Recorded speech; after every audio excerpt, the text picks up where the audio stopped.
Si les gens sont en train de parler mal d'un serviteur de Dieu à travers le monde, si tu n'as pas d'informations véritables, tais-toi.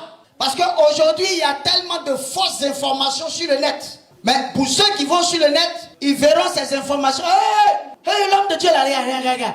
On dit qu'il a tué sa femme. Ça, c'est un péché. C'est grave même. C'est un faux témoignage. Dit de quelqu'un qu'il a tué telle personne alors qu'il n'a pas tué. Tu es en faute dans l'esprit et puis ça te disqualifie pour le ciel. Quand tu n'es pas sûr d'une information, tais-toi. Mets-toi à genoux, prie pour la personne. Parce que Dieu nous demande de ne pas pécher, mais Dieu nous demande de ne pas prendre part au péché. Sur le net, une affaire comme l'affaire de Balthazar. Et le monsieur là même, on dit quoi? On dit Balthazar. Attends, je vais voir de qui il s'agit. Donc, toi, tu ouvres le portable. Dès que tu cliques sur Balthazar, tu vois quelqu'un qui est nu. C'est pour te pourrir les pensées. C'est regarder la pornographie. Ça, c'est des plans de destruction de masse. C'est mettre l'esprit de masturbation même en toi. C'est des bombes dans l'esprit. C'est pour te pourrir les pensées. Donc, il faut éviter de prendre part aux choses qui sont dites sur le net. Dieu aime le cœur qui est repentant. Dieu ne veut pas que ses enfants passent leur temps à se justifier. Non. David, l'homme selon le cœur de Dieu, parce qu'il savait demander pardon et il savait endosser la responsabilité totale. Dieu aime le cœur repentant, parce que c'est par la repentance qu'on peut arriver au ciel. Mais la repentance vraie, demander pardon à Dieu, pas juste par rapport aux yeux des gens, mais demander pardon à Dieu parce que nous avons vraiment fauté et nous aimerions renouveler notre alliance avec lui et toujours marcher en nouveauté de vie avec le Seigneur. Vous savez, le péché salit nos robes, mais qu'est-ce qui permet à ces robes-là de pouvoir se reblanchir à nouveau? Ou alors, qu'est-ce qui permet que cette tâche-là soit nettoyée? Vous savez, les choses spirituelles et les choses physiques, c'est pas la même chose. On ne va pas dire à Dieu, Seigneur, je prends ma robe dans les mains et puis je lave dans Omo, savon, javel. Non, c'est pas comme ça. Le javel spirituel, c'est ta vraie repentance. C'est pourquoi la parole de Dieu le dit, faites en tout temps toutes sortes de supplications. Tout ce qui peut te disqualifier pour le ciel, il est important de pouvoir demander pardon à Dieu. Vous savez, il y a un péché là dont les gens ne parlent pas régulièrement. Mais Satan a aujourd'hui des plans de destruction massive. C'est-à-dire, c'est des bombes dans l'esprit qu'il envoie. Mais quiconque n'est pas dans l'esprit se fait avoir tout de suite. Quand on vous présentera une affaire comme l'affaire de Balthazar sur le net, tout le monde a l'envie de voir pour voir de quoi il s'agit. Les gens vous diront, voici ce que le monsieur là a fait. Et les gens en parleront tellement que tu voudras voir de quoi il s'agit. Alors que le fait de voir là, c'est pourrir tes pensées. C'est mettre l'esprit de masturbation même en toi. C'est regarder la pornographie. Il y a plusieurs comme ça qui ont regardé ça en voulant se rincer les yeux. Ça dit,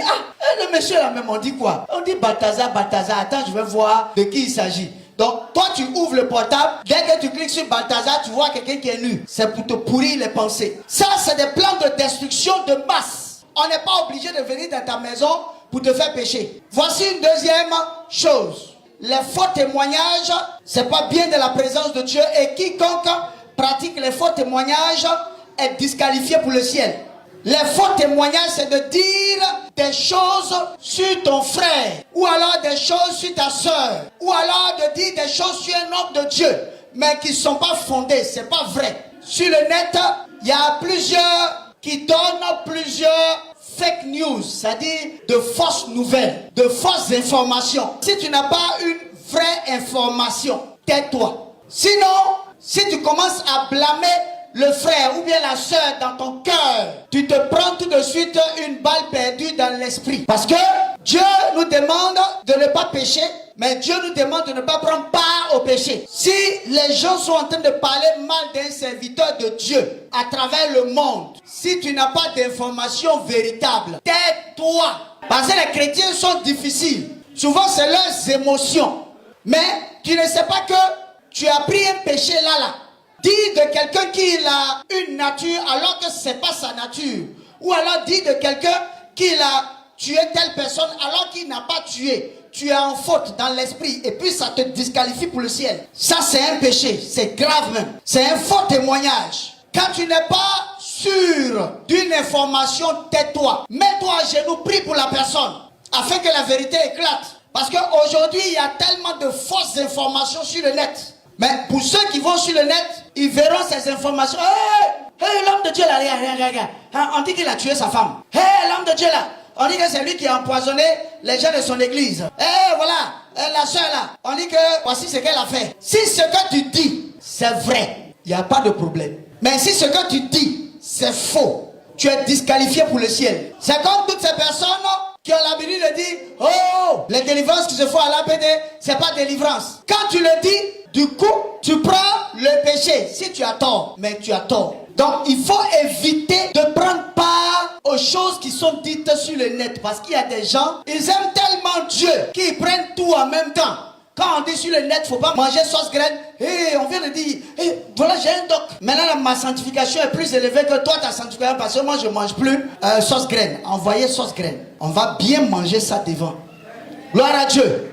C'est vrai que de façon générale, la nourriture, même, elle est envoûtée même dans l'esprit. Même les marchés que vous voyez là, tout est envoûté. Mais le diable ne peut pas atteindre un chrétien parce que c'est pas le diable qui a créé ces choses-là. La puissance de Dieu vient neutraliser, balayer toutes ces attaques. Mais quelqu'un qui n'a pas Jésus, il est rattaché à ça, à ses esprits. Donc quand vous priez souvent, priez pour le marché. Priez pour les supermarchés. Priez pour les rues, les garbadromes. Je bénis le Seigneur aussi pour cette semaine, la semaine qui va venir. C'est une semaine de repentance. Il est important de revenir à Dieu et de lui demander pardon. Il est important pour les enfants de Dieu de régulièrement passer par la repentance afin de renouveler leur alliance, leur relation avec le Seigneur.